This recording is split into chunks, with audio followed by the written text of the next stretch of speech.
आ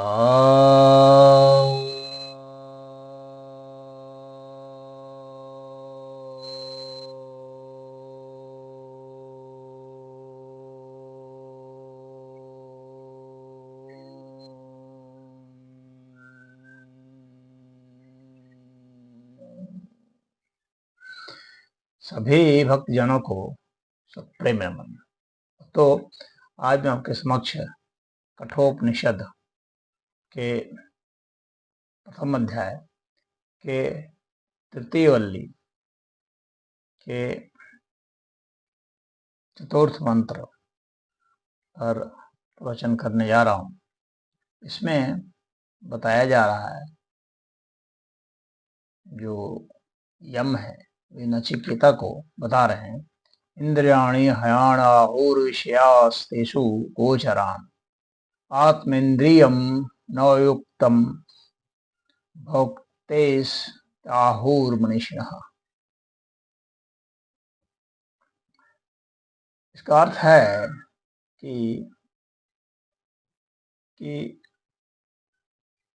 इंद्रियां जो हैं वो घोड़े हैं। एक तरह से इंद्रिया को कहा जाता है कि वो एक तरह से घोड़े हैं,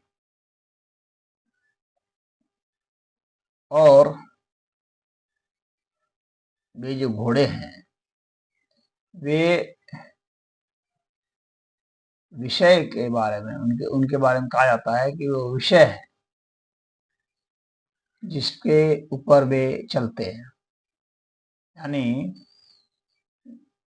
जो घोड़े हैं वो विषयों के ऊपर चलते हैं।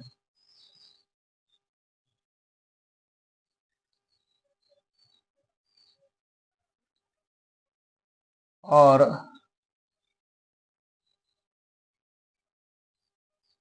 शरीर जो है उसके जो इंद्रिय हैं,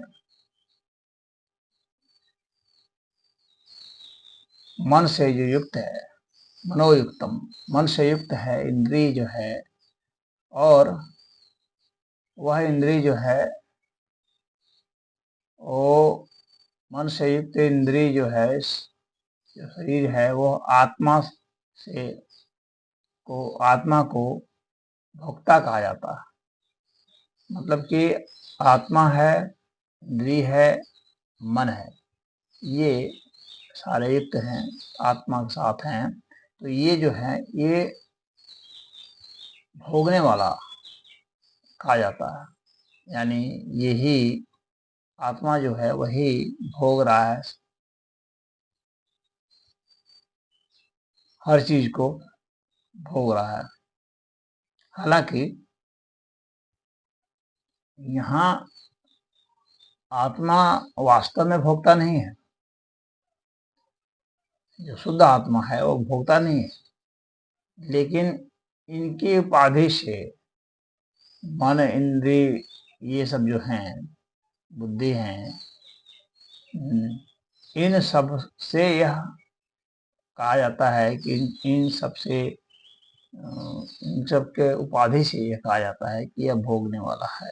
मतलब आत्मा ही भोगता। वास्तव में आत्मा तो इनसे मुक्त है, लेकिन यही कहा जाता है कि इन सबसे मतलब अहंकार जो है इसमें, उनके तात्पर्य से ही यह कहा जाता है। वास्तव में अहंकार ही भोगता है, और मन, बुद्धि, अहंकार जो है, चित्त है, ये सब जो है ये इसमें लगे हुए रहते हैं।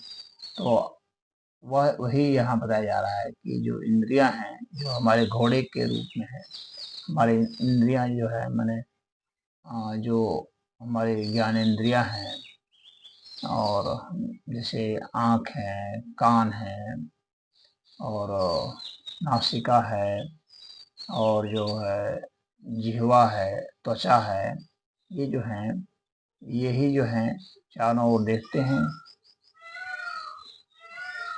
और यही जो है अपने विषयों को खोजते हैं। विषय का मतलब हो गया कि जैसे रूप जो हो गया वो आँख का विषय हो गया, जैसे शब्द जो हो गया वह कान का विषय हो गया, गंध जो हो गया वो नाक का विषय हो गया, स्वाद जो हो गया वो मुंह का, जीभ का विषय हो गया,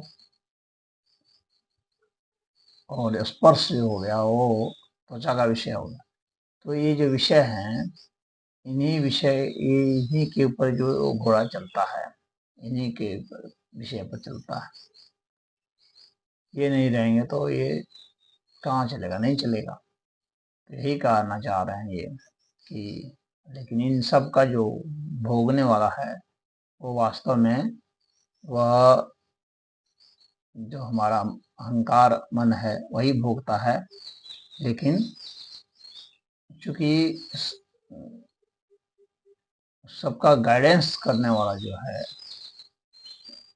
वो है आत्मा है, इसलिए आत्मा को भी यहाँ पर भोक्ता कह दिया गया है। तो कहा गया है कि जो विद्वान लोग हैं, मनुष्य ने, तो जो मनुष्य हैं वे जो है इसी तरह से समझते हैं।